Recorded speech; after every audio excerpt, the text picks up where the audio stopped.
ఏది ఏమైనా ఎవరు ఒప్పుకున్నా ఒప్పుకోకపోయినా హిల్ట్ పాలసీ ఖచ్చితంగా అమలు చేసి తీరుతామని చెప్పి కూడా రాష్ట్ర ప్రభుత్వం తాజాగా అసెంబ్లీలో స్పష్టం చేసింది. ప్రపంచంలోనే అతిపెద్ద ఇండస్ట్రియల్ ఏరియా జీడిమెట్ల ఈరోజు, రైట్? అంటే ఎక్కువ ప్రభావం ఈ జీడిమెట్లలోనే ఉంటుంది. ఎందుకంటే ఎక్కువ ప్రభావం మా దగ్గర ఉంటుంది.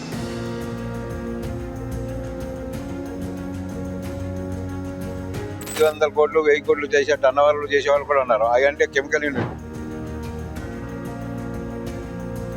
10 లక్షల మంది కార్మికులను ఈరోజు ఓఆర్ఆర్ పక్కకి తరలించాలి, అంటే సిటీకి దూరంగా తరలించాలి. పరిశ్రమలు అయితే కష్టమో నష్టమో ఏదో ఒకటి మిమ్మల్ని ఒప్పించో సబ్సిడీ ఇచ్చో తరలిస్తారు అనుకుందాం.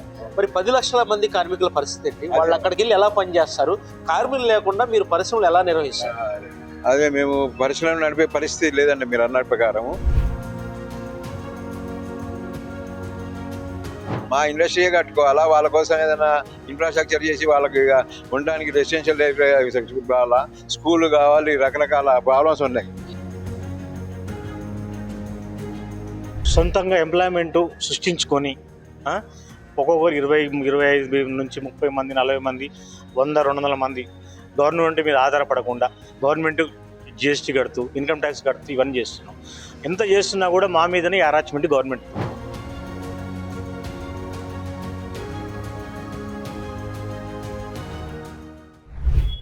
హిల్ట్ పాలసీ తెలంగాణలో ఇప్పుడు ఈ పేరు వినపడితే ఎవరైతే జీడిమెట్ల, అదేవిధంగా బాలానగర్, బాచుపల్లి ఈ ప్రాంతాల్లో పరిశ్రమలు నిర్వహిస్తున్నారో, చిన్న పరిశ్రమలు కానీ పెద్ద పరిశ్రమలు కానీ, వీళ్ళంతా కూడా ఒక ఆందోళన కనిపిస్తుంది. మా పరిశ్రమలు ఎప్పుడు తరలించేస్తారో, తరలించినప్పుడు మా పరిస్థితులు ఏంటి? ఇలా అందులో పనిచేస్తున్న కార్మికుల దగ్గర నుంచి పరిశ్రమలు నిర్వహిస్తున్న వారితో సహా అందరిలో ఒక టెన్షన్ వాతావరణం కనిపిస్తుంది. ఎందుకంటే తాజాగా అసెంబ్లీలో సుదీర్ఘ చర్చ జరిగింది హిల్ట్ పాలసీ గురించి. ఏది ఏమైనా ఎవరు ఒప్పుకున్నా ఒప్పుకోకపోయినా హిల్ట్ పాలసీ ఖచ్చితంగా అమలు చేసి తీరుతామని చెప్పి కూడా రాష్ట్ర ప్రభుత్వం తాజాగా అసెంబ్లీలో స్పష్టం చేసింది. అయితే ఈ హిల్ట్ పాలసీ, ముఖ్యంగా హిల్ట్ పాలసీ అంటే Hyderabad industrial land transformation policy. ఈ పాలసీ ద్వారా ఏవైతే సిటీలో అంటే ఓఆర్ఆర్ లోపల ఉన్నాయో ఈ పరిశ్రమలన్నీ కూడా ఓఆర్ఆర్ వెలుపలకి తరలించేస్తారు. ఇలా తరలించడం వల్ల ఏకంగా దాదాపు 9,000 ఎకరాలకు పైచులకు భూమి, పరిశ్రమలు ఉన్న భూమి అంతా కూడా కన్వర్షన్ జరిగిపోతుంది. అంటే అక్కడ ఇళ్ళు నిర్మించుకోవచ్చు, కమర్షియల్గా డెవలప్ చేసుకోవచ్చు. అయితే ఇదంతా ఓకే, కాలుష్యం వల్ల తరలిస్తున్నామని ప్రభుత్వం చెప్తోంది. కానీ పరిశ్రమల తరలింపు ఎంతవరకు సాధ్యం అవుతుంది ప్రాక్టికల్గా అనే విషయాలు మనం మాట్లాడదాం. అందులో ఎదురయ్యే సమస్యలు ఏంటనేవి కూడా తెలుసుకుందాం. మనతో పాటు ఉన్నారు Jeedimetla industrial association president Sai Kishore గారు. సాయి గారు, ముఖ్యంగా ఏంటండి అసలు హిల్ట్ పాలసీ అనేది, దాని మీద అసలు మీ ఇండస్ట్రియల్ అసోసియేషన్ సంబంధించి అభిప్రాయం ఏంటి? మీరేం చెప్పదలుచుకున్నారు? మేము చెప్పగలిగేది ఏంటంటే గవర్నమెంట్కి ఎగనెస్ట్ కాదండి, ఫర్ కాదు. కానీ వాళ్ళ పాలసీ గైడ్ లైన్స్ అన్నవి ఇంకా సరిగ్గా స్పష్టంగా మాకు అర్థం కావట్లేదు. వాళ్ళు కొన్ని చెప్పిన దాని ప్రకారం 80 ఫీట్ రోడ్ లోపల ఉన్న వాళ్ళకి 30% పెనాల్టీ, కన్వర్షన్ ఛార్జెస్, మన ఎబో 80 అంటే 50% అట్లా కట్టమని అని చెప్పారు. దానికి 6 months టైం ఇస్తున్నామని అంటే కొందరు కోర్టుకి వెళ్ళి స్టే తెచ్చారు. కానీ మాకు ఇక్కడ ఏంటంటే మాది 1200 ఎకరాల ఎస్టేట్, ఏషియాలోనే పెద్ద బిగ్గెస్ట్ ఇండస్ట్రియల్ ఎస్టేట్ జీడిమెట్ల, ఏషియాలోనే, నాట్ ఇక్కడ హైదరాబాద్ ట్విన్ సిటీస్లో ఆ స్టేట్ కంట్రీలో. సో మాది ఏంటంటే మా దగ్గర ఇక్కడ నుంచి స్మాల్ స్కేల్ నుంచి. సాయి గారు, మీకు ప్రపంచంలోనే అతిపెద్ద ఇండస్ట్రియల్ ఏరియా జీడిమెట్ల ఈరోజు, రైట్? అంటే ఎక్కువ ప్రభావం ఈ జీడిమెట్లలోనే ఉంటుంది. ఎందుకంటే ఎక్కువ ప్రభావం మా దగ్గర ఉంటుంది. ఎందుకంటే స్మాల్ స్కేల్ ఇండస్ట్రీస్ ఒక ₹1,00,000 టర్న్ ఓవర్ చేసేవాడు ఉంటాడు, 500 కోట్లు 1000 కోట్లు చేసే టర్న్ ఓవర్లు చేసేవాళ్ళు కూడా ఉన్నారు. అవి అంటే కెమికల్ యూనిట్లు.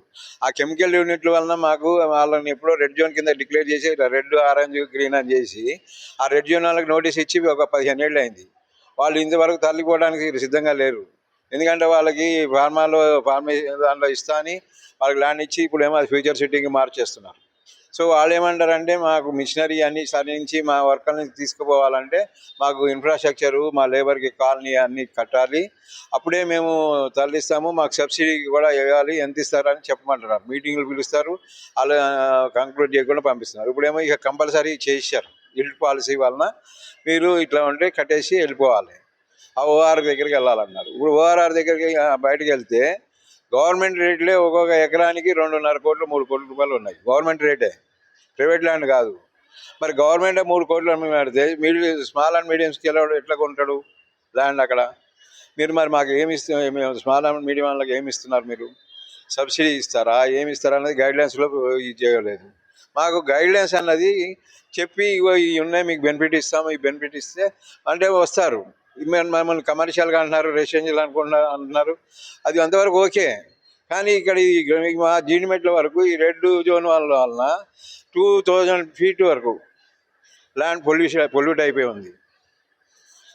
ఇప్పుడు దాంట్లో వచ్చి మన రెసిడెన్షియల్ కాంప్లెక్స్ కట్టారా అనుకోండి పెద్దది, ఇప్పుడు సిటీలో వచ్చినట్టు హైటెక్ సిటీ వచ్చినప్పుడు ఆ ల్యాండ్ ఎందుకు పనికి వస్తుంది వాళ్ళకి? ఎప్పుడు 360 రోజులు బయట నుంచి వాటర్ తెచ్చుకొని పోసుకోవాలి. అంటే మీరు అనేది కమర్షియల్ గా డెవలప్ చేసినా కానీ ప్రయోజనం లేదంటారు ఇక్కడ. మా దగ్గర జీడిమెట్లు అయితే ఉండదని మేము అనుకుంటున్నాము. అదే మేము గవర్నమెంట్ కూడా రిప్రజెంట్ చేయదలుచుకున్నాము. ముఖ్యంగా ఒక విషయం అండి, ఇక్కడ ఈ జీడిమెట్ల ఇండస్ట్రియల్ అసోసియేషన్ పరిధిలో ఈ జీడిమెట్ల ఏరియాలో ఎన్ని పరిశ్రమలు ఉన్నాయి, ఎంతమంది కార్మికులు ఈ పరిశ్రమలపైన ఆధారపడి పనిచేస్తున్నారు? మా దగ్గర సుమారుగా 1200 ఇండస్ట్రీలు ఉన్నాయండి, స్మాల్ అండ్ మీడియం అండ్ ఇవి ఫార్మా కంపెనీలు. దీనిలో కనీసం ఒక 10 లక్షల మంది ఉంటారండి. చుట్టుపక్కల దూలపల్లి అని కానీ, సూరారం కానీ, రామరెడ్డి నగర్లో వీళ్ళన్నింటిలో స్మాల్ అండ్ స్కేల్ వాళ్ళు ఉన్నారు. 10 లక్షల మంది ఉంటారు. వాళ్ళకి నైబర్ కాలనీలో ఉంటేనే ఇప్పుడు మాకు ఇక్కడ ప్రాబ్లం అయిపోతుంది.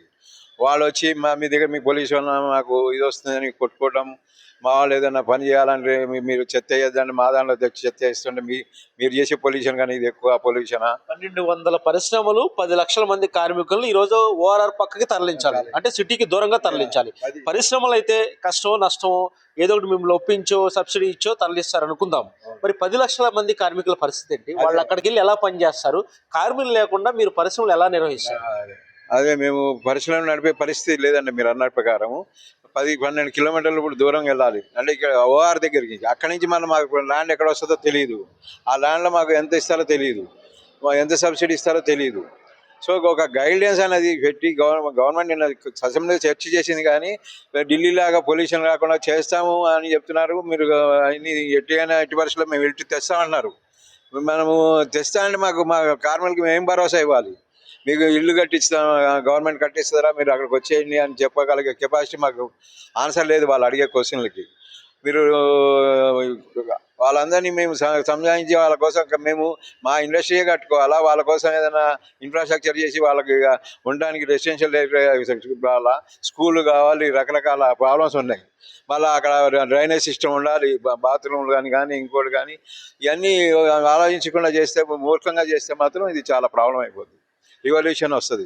ఇప్పటికే కిషోర్ గారు మనం చూస్తే పరిశ్రమలు చిన్న తరహా పరిశ్రమల నుంచి పెద్ద పరిశ్రమ వరకు వాళ్ళంతా ఇన్వెస్ట్ చేసేసి ఉన్నారు. కొన్ని అయితే ఇంకా నడపడమే కష్టంగా ఉన్న పరిస్థితులు ఉన్నాయి. ఇలాంటి సందర్భంలో ఇక్కడి నుంచి పరిశ్రమ తీసుకెళ్ళి ఇంకొక చోటకి తరలించడం అంటే అసలు పరిశ్రమ నిర్వహించే వాళ్ళు ఎలాంటి ఇబ్బందులు ఎదుర్కొంటారు? ముఖ్యంగా ఈ జీడిమెట్ల పరిధిలో ఈ బ్యాంకర్స్ నుంచి మేము బాగా ఆల్మోస్ట్ అందరం బ్యాంక్ మీద లోన్ తీసుకుని కట్టకుండా ఇన్స్టాల్మెంట్ బేసిక్ చేస్తున్నాం.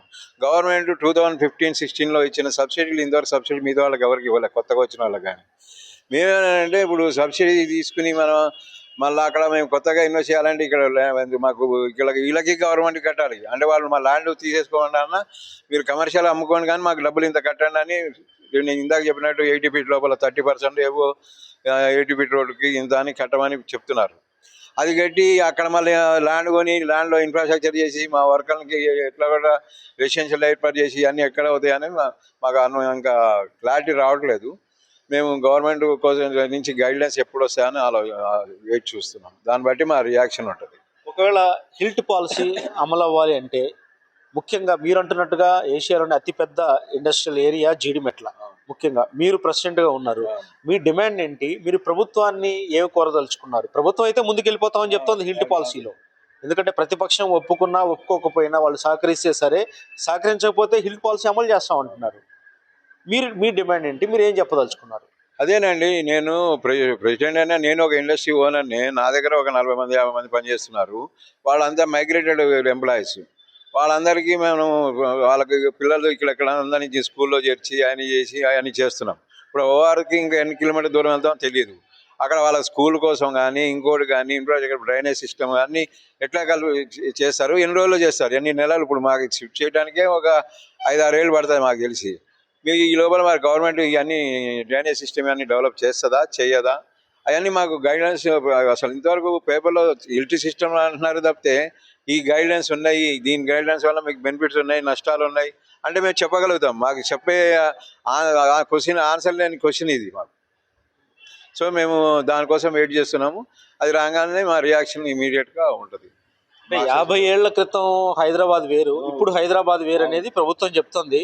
ఒకప్పుడు అంటే సిటీకి చివరగా ఉన్నది, ఇప్పుడు సిటీలో భాగం అయిపోయింది. కాలుష్యం కోసమే, కాలుష్యాన్ని తగ్గించడం కోసమే మేము పరిశ్రమలు తరలిస్తున్నామని ప్రభుత్వం చెప్పే వాదనలు సరైనదేనా? దీని వెనకాల వేరే అర్థమైనా ఉందనుకుంటున్నారా మీరు? మేమైతే అది కరెక్ట్ కాదనుకుంటున్నామండి. వాళ్ళు కొత్తగా వచ్చిన కాలుష్యం కాదు ఇది. ఎన్నో ఏళ్ళ నుంచి ఉంది. ఒక 10 ఏళ్ళు మా జీడిమెట్లు చుట్టుపక్కల అయితే 10-12 ఏళ్ళ నుంచి అంత ముందు నుంచే ఉంది. అది ఇందాక నేను చెప్పినట్టు గ్రౌండ్ వాటర్ కూడా పొల్యూట్ అయిపోయింది. ఆ గ్రౌండ్ వాటర్ పొల్యూట్ అయిన దగ్గర మనం రెసిడెన్షియల్ కాలనీలు కట్టినా, కమర్షియల్ కట్టినా వాటికి వాటర్ ఫెసిలిటీ ఎట్లా, వాళ్ళు ఎక్కడి నుంచి ఇస్తారా? దానికి ఏమైనా కొత్తగా మంజీరాలు అయినా ఇంకోళ్ళు అయినా వేసి వాళ్ళందరికీ కాంపన్సేట్ చేస్తారా? అలాంటి అన్నిటికీ ఆన్సర్ లేని క్వశ్చన్లు చాలా ఉన్నాయి మాకు దానికి మనం డార్క్లో ఉన్నాము. అంటే పొల్యూషన్ కాదంటే దాని అర్థం ఏంటి? కమర్షియల్ గా డెవలప్ చేసుకోవడం, లేదంటే కన్వర్షన్ కోసం వేల కోట్ల రూపాయలు వస్తే అది ఖజానాకు ఉపయోగపడుతుంది అని దీని అర్థం. వాళ్ళు చాలా ఫ్రీ స్కీమ్స్ ఇచ్చేసేదారండి. అంటే ఈ గవర్నమెంట్ కానీ మేము ఒక పర్టికులర్ గవర్నమెంట్ని విమర్శించట్లేదు. దేశం మొత్తం ఫ్రీ సిస్టమ్ చాలా మంది ఇస్తున్నారు. ఆ బడ్జెట్ని తట్టుకోవడానికి మాలాంటి ఇండస్ట్రీల మీదనో ఇంకోళ్ళ మీద పడి, బిల్డర్స్ మీద వాళ్ళ మీద పడి వాళ్ళు రెవెన్యూ ఎట్లా జనరేట్ చేసుకోవాలి, ఆ రెవెన్యూని జనరేట్ చేసుకుని వాళ్ళు కాలకి ఇది నడపడానికి, గవర్నమెంట్ నడుపుకోవడానికి ప్లాన్ చేస్తున్నారు. అది అంతే. మీరు అనేది గవర్నమెంట్ నడపడానికి ఇండస్ట్రీని టార్గెట్ చేశారంటారా? అంతే, there is no doubt in that. Government నడుపుకోవడానికి మమ్మల్ని టార్గెట్ చేశారు. మీరు ప్రెసిడెంట్ అనే విషయం పక్కన పెడితే మీరు కూడా ఒక పరిశ్రమ నడిపిస్తున్నారు. మీరు మీ పరిశ్రమని ఇక్కడి నుంచి తరలించాలంటే మీరు ఎదుర్కొనే సమస్య ఏంటి? అదే చెప్తున్నాను, నాకు ల్యాండ్ కావాలి, దానికి ఇన్ఫ్రాస్ట్రక్చర్ కావాలి, షెడ్లు కావాలి, మన బాత్రూమ్లు కావాలి, మన వర్కర్స్కి రెసిడెన్షియల్ కావాలి. వాళ్ళు ఇక్కడి నుంచి రమ్మంటే వాళ్ళు ఒక బస్ వేయమంటారు నన్ను. నేను బస్ ఇచ్చి తీసుకెళ్ళేంత మార్జిన్స్ మాకు ఉన్న గవర్నమెంట్ మేము చేసే ఆర్డర్స్లో మాకు వచ్చే 8%, 10% లోపల ఉన్న ఆర్డర్ ప్రాఫిట్ మార్జిన్ తోటి వీళ్ళందరూ బస్ ఫెసిలిటీ కానీ ఇంకోటి కానీ అరేంజ్ చేసి నేను అక్కడ దాకా తీసుకెళ్ళి మళ్ళీ సాయంత్రం దించి మళ్ళీ వాళ్ళు ఇప్పుడు అక్కడ దాకా వస్తే లంచ్ టైం, మాకు లంచ్ కూడా పొద్దున్న సార్ మాకు లంచ్ కట్టాలంటారు. అవన్నీ మేము లంచ్ పోయి అన్నీ క్యాంటీన్ పెట్టమంటారు. ఇవన్నీ డిమాండ్స్ ఒకదాని మీద డిమాండ్స్ వస్తూనే ఉంటాయి. అవన్నీ మాతో అయ్యే పని అయితే కాదు. అంటే ఇలా అంటే పరిశ్రమ నడపలేని పరిస్థితి ఇంకా. అంతే, మేమైతే పరిశ్రమ ఇట్లా అయితే మేము పరిశ్రమ నడపలేము. మాకు దానికి భరోసా ఇవ్వాలి. మాకు బాబు మీ ఇండస్ట్రీలు నడుపుకోవడానికి మీకు భరోసా ఇస్తున్నాము, దీనికి మీ గైడ్లైన్స్, దీనివల్ల మీకు బెనిఫిట్స్ ఉన్నాయి లేదని మాకు ఇండస్ట్రీ మినిస్టర్ గారితో మీ ఒక మీటింగ్ అరేంజ్ చేసి అవన్నీ చెప్పిస్తే బాగుంటుందని మా ఉద్దేశం. మీరు శ్రీనివాస్ రెడ్డి గారు, మీరండి మీరు ఎదురయ్యే సమస్యలు ఏంటి? మీరు పరిశ్రమ నడుపుతున్నారా? ఏం పరిశ్రమ నడుపుతున్నారు? మీ దగ్గర ఎంతమంది కార్మికులు ఉన్నారు? మీరు హిల్ట్ పాలసీ అమలు చేయాలంటే మీకు వచ్చే సమస్యలు ఏంటి? నా దగ్గర 20 మంది కార్మికులు ఉన్నారండి. నేను కార్రేటెడ్ బాక్సులు తయారు చేస్తాను. ఇప్పుడు నేను ఇక్కడి నుంచి షిఫ్ట్ చేస్తే, ఇక్కడ ఈ కంపెనీ షిఫ్ట్ చేస్తే ఎక్కడో దూరంగా వేస్తారు కంపెనీ. మనం అప్పుడు ఏమైంది, చాలా ప్రాబ్లం అయింది. Workers problem. ఇప్పటికే వర్కర్స్ దొరకట్లేదు, మనకి పేమెంట్ ఎంత ఇస్తానో దొరకట్లేదు. వర్కర్స్ ఇష్యూ చాలా ఉంది. ఇక ఇంకోటి ఏంది, ఇక్కడ 50% పైన రెంటర్స్ ఉంటారు. ఓన్ షెడ్లు లేకుండా వాళ్ళు ఎక్కడికి వెళ్ళాలి? ఖాళీ చేసి ఎక్కడికి వెళ్ళాలి వాళ్ళు? కొన్ని ఉన్న వాళ్ళకి ల్యాండ్ అలాట్ చేస్తుంటే ల్యాండ్ అలాట్ చేయట్లేదు. ఆ విషయమే లేదు. ల్యాండ్ ఒకవేళ అది ఇక్కడ నుంచి ఆ ఇల్టు ప్రోగ్రామ్ చేయాలనుకుంటే ల్యాండ్ అలాట్ చేసి అందరికీ అక్కడ అంతా సెట్ చేసి మీకు ల్యాండ్ అలాట్ చేసాము, మీరు అక్కడ వెళ్ళండి అని చెప్పి ఇప్పుడు వర్కర్స్ వాళ్ళ పిల్లల చదువులు వీళ్ళన్నిటి కూడా కావాల్సిన అన్ని చేస్తే అందరూ షిఫ్ట్ కావడానికి ఎవరికి ఇబ్బంది ఏమి ఉండదు. ఇప్పుడు వరకైతే కన్వర్షన్ కోసం మీరు 30-50% చెల్లించాలని మాత్రమే చెప్తున్నారు తప్ప మీరు అక్కడికి వెళ్తే ఆ ల్యాండ్ పర్సెంట్ అనేది చెప్పట్లేదు. అది ఎక్కడికి వెళ్ళాలి? మేము అవుటర్ వెళ్ళమంటున్నారండి. మాకు ల్యాండ్ అయితే అలాట్ చేయాలి కదా. మేము ఒకసారి షిఫ్ట్ చేయాలంటే మాకు కనీసం ఉన్న 15-20 లక్షలు ఖర్చు వస్తుంది ఆ షిఫ్టింగ్ అవంతా. సరే, అదంతా వాళ్ళు ల్యాండ్ ఇచ్చేసి కన్స్ట్రక్షన్ అన్ని చేస్తే మామూలుగా వాళ్ళు ల్యాండ్ అలాట్ చేయడానికి 10 ఏళ్ళు పడుతుందండి మొత్తం ఇన్ఫ్రాస్ట్రక్చర్ డెవలప్ చేయడానికి. ఇప్పుడు అంటే ఎట్లా పోతుంది చెప్పండి? ఒకవేళ కొంతమంది ఏమన్నా మిషన్ ఉంటే పోండి, కష్టమైన ఇక్కడ ఉండండి అంటే పక్కన అపార్ట్మెంట్ కట్టుకున్నారండి ఒకరు. నేను కంపెనీ నడిపిస్తున్నాను సార్, నాకు సౌండ్ వస్తుంది, మిషన్ సౌండ్ వస్తుంది, పోలీస్ కంప్లైంట్ ఇస్తారు. నా పరిస్థితి ఏంటప్పుడు? ఈ ప్రాబ్లమ్స్ చాలా ఉన్నాయి దీంతో. ఇప్పుడు మేము సొంతంగా ఎంప్లాయ్మెంట్ సృష్టించుకొని ఒక్కొక్కరు 25 నుంచి 30 మంది, 40 మంది, 100-200 మంది గవర్నమెంట్ మీద ఆధారపడకుండా, గవర్నమెంట్ జిఎస్టీ కడుతూ ఇన్కమ్ ట్యాక్స్ కడుతూ ఇవన్నీ చేస్తున్నాం. ఎంత చేస్తున్నా కూడా మా మీదనే అరాచ్మెంట్ గవర్నమెంట్. ఇంకోటి సార్, ఇప్పుడు ఉచితంగా 200 యూనిట్లని ఇచ్చారు సార్. ఇచ్చుకోండి, మాకేం అభ్యంతరం లేదు. దానికి మీరు డబ్బులు కట్టాలి కదా. ఏదైనా ఒక వస్తువు కొన్నా కూడా తయారైన అమౌంట్ అన్న ఇవ్వాలి కదా. ఒక వస్తువు తయారైంది, దానికి అయ్యే అమౌంట్ అన్న కనీసం మార్జిన్ అవసరం లేదు. అది ఇవ్వకుండా, కరెంట్కి అలా ఇవ్వకుండా ఇలా అన్ని ప్రీలు ఇచ్చుకుంటూ వాళ్ళు ఇచ్చుకుంటే చేసుకోండి, మాకు అభ్యంతరం ఏం లేదు. మా మీద ఎందుకు పడతారు? ఇండస్ట్రీస్ మీద ఎంతమందికి ఎంప్లాయ్మెంట్ ఇస్తామంటే మేము మొత్తం కంపెనీలు బంద్ చేస్తే ఎంతమంది నిరుద్యోగులు అవుతారు? చిన్నోడి నుంచి పెద్ద ఎంతమంది మా దగ్గర ఎంతమంది వర్కర్లు ఉంటారు, మేనేజర్లు, ఇంజనీర్లు చదివిన వాళ్ళు కూడా అందరూ, అకౌంటెంట్స్, చార్టెడ్ అకౌంటెంట్స్, వీళ్ళందరూ మా మీద ఆధారపడే కదండి ఉండేది ఇండస్ట్రీ మీద. ఇండస్ట్రీ అంటే ఎందుకు అంత చిన్న చూపు గవర్నమెంట్కి? కాదు, ఇప్పుడు ఇదే హిల్ట్ పాలసీ అమలైతే రేపు ఇంతమందికి ఉద్యోగాలు, ఉపాధి ఎక్కడ దొరుకుతుంది? మళ్ళీ అందరికీ ప్రాబ్లమేనండి, ప్రతి ఒక్కరికి ప్రాబ్లమే దీంతో. స్కూల్ కాలేజీల నుంచి వెళ్ళి వర్కర్ల ప్రతి ఒక్కరికి, లోకల్ మామూలుగా ఇప్పుడు పండ్లు అమ్ముకునేవాడికి కూడా ఇక్కడ పనిచేస్తున్న ఇక్కడ పండ్లు అమ్ముకునేవాడు, రోడ్డు మీద కూరగాయలు అమ్ముకునేవాడు, ఎవరికైనా సమస్య. ఇంతమందికి వర్క్ దొరకదు కదా, ఒక దగ్గర అన్ని షిఫ్ట్ అవుతుంది. ఇప్పుడు నేను ఒక దగ్గర పోతే ఇంకోళ్ళు వేరే దగ్గర ఎవరో సెట్ అంతా ఇదైపోతారు కదండి. ఎక్కడికక్కడ ఒక ఏరియా కానీ పోరు కదా. అది చాలా ప్రాబ్లం అండి. దీనివల్ల చాలా కంపెనీలు అయితే చాలా ప్రాబ్లం. మీరేమంటారు ఫైనల్గా? ఈ ప్రోగ్రామ్ని వీళ్ళు ముందు అందరినీ కంపెనీ హిల్ట్ పాలసీని అందరి కంపెనీ ఇండస్ట్రీలను పిలిచి వాళ్ళతో డిస్కస్ చేసి వాళ్ళ సమస్యలను తెలుసుకొని తర్వాత ఇంప్లిమెంట్ చేసుకుంటే ప్రాబ్లం. వాళ్ళ గైడ్లైన్స్ ఇస్తాం, ఎలా అయితే బాగుంటుంది, దాని ప్రకారం చేసుకోవచ్చు, మాకు అభ్యంతరం ఏం లేదు. అంటే ఇప్పటివరకు కిషోర్ గారు, ఈ ప్రశ్న మీకే, ఇప్పటివరకు మీతో ఏమన్నా ప్రభుత్వం సంప్రదింపులు జరిపిందా? అసెంబ్లీలో చర్చించింది, మీతో ఏమన్నా మాట్లాడిందా? మీరు జీడిమెట్ల ఇండస్ట్రియల్ అసోసియేషన్ ప్రెసిడెంట్గా ఉన్నారు, మీతో మాట్లాడి ఇది చెయ్యొచ్చా, సాధ్యమేనా, అసాధ్యమా, సమస్యలు ఏంటని అడిగారా? అడగలేదండి. ఓన్లీ వాళ్ళు ల్యాండ్ రేట్ గురించే అడిగారు. మా ఏరియా మీరు ఎట్లా మేము ఇట్లా తీసుకొస్తే హిల్ట్ తీసుకొస్తే మీరు ఎంత అమౌంట్ కట్టగలరు, మాకు కట్టాల్సిందే మీరు అని డెసిషన్ తప్పితే దీనికి అదర్ గైడ్ లైన్స్ ఏమీ మాకు చెప్పలేదు. గురించి మీతో మాట్లాడలేదు. ఇది మొత్తానికైతే ప్రధానంగా జీడిమెట్ల ఇండస్ట్రియల్ అసోసియేషన్ నుంచి కనిపిస్తున్నది, ముఖ్యంగా వీళ్ళు వ్యక్తం చేస్తున్న సందేహం ఒకటే, ఏదో 30 నుంచి 50% కన్వర్షన్కు సంబంధించి మా మీద ట్యాక్స్ అయితే విధిస్తున్నారు, కానీ ఇక్కడి నుంచి పరిశ్రమ ఓఆర్ దగ్గరికి అంటే నగరం వెలుపలకు వెళితే లక్షలాది మంది కార్మికుల్ని అక్కడికి ఏ విధంగా ప్లేస్ చేయగలుగుతాము, కార్మికులు లేకుండా పరిశ్రమలు ఎలా నడపగలుగుతాము? ఎందుకంటే ఇప్పటికే పరిశ్రమల మీద నమ్మి ఏళ్ల తరబడి దాని మీద పెట్టుబడి పెట్టున్నాము. ఇప్పుడు పరిశ్రమలు ఇక్కడి నుంచి తరలించాలంటే ఎంతవరకు సాధ్యం అవుతుంది? మరీ ముఖ్యంగా కేవలం ఈ కన్వర్షన్ వల్ల దాదాపు 11,000 కోట్ల రూపాయలు వస్తాయి. ఈ ఫ్రీ స్కీములు నడిపించడానికి ఇది ఉపయోగపడుతుందని భావించి ప్రభుత్వం ఈ విధంగా ఇండస్ట్రీని దెబ్బ కొట్టాలని చూస్తుందని చెప్పి కూడా అభిప్రాయం వ్యక్తం చేస్తున్నారు. శేషు విపదేశం, జీడిమెట్ల, హైదరాబాద్.